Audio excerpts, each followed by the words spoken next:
The new school year is just around the corner, and so is this year's tax-free shopping holiday.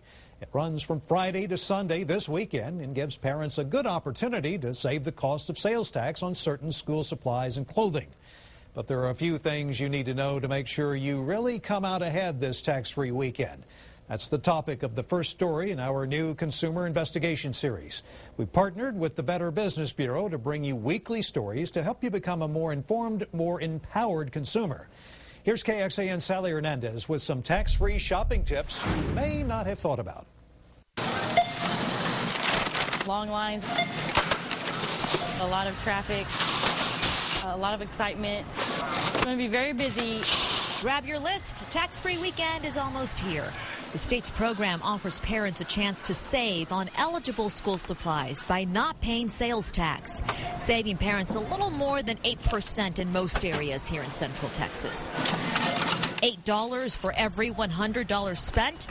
A significant savings, but only if you do your homework first. For example, make sure that, you can actually go to your child's school to, for example, check out the size of their locker.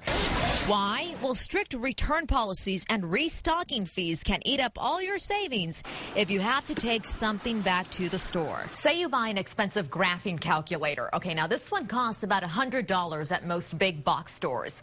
If your child gets to school and realizes it's not what he needs, returning it could get expensive. Many stores charge up to a 15% restocking fee. Now for this calculator, that's $15, almost double the $8 you saved buying it on tax-free weekend. Another tip, don't be confused by back-to-school ads. On sale doesn't necessarily mean tax-free. A lot of manufacturers choose to use this time for a lot of back-to-school sales.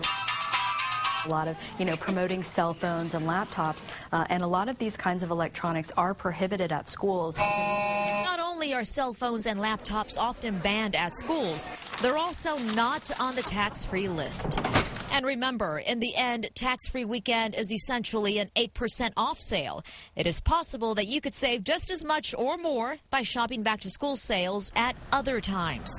But compare prices beforehand. The trouble with any kind of sale prices that are going on is consumers may not necessarily know that the price has actually been bumped up. Comparative shopping can help consumers determine what a baseline price might be to find out if that item is actually on sale or not. That was Sally Hernandez reporting. Another tip, know your city's tax rate. Most in Central Texas have a 8.25% sales tax, but many smaller communities and towns outside of Central Texas have slightly lower tax rates, meaning you'll save a little bit of money if you shop there.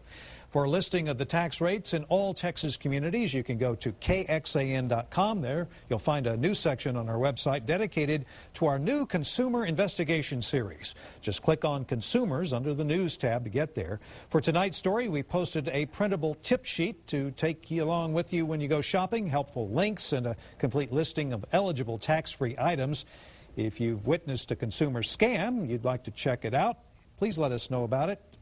And we and the Better Business Bureau will go do some digging for you. In next week's Consumer Investigation, Austin's top apartment rental scams. Hear from someone who was ripped off and find out exactly what you need to do to keep your money in your own pocket and not your landlord's.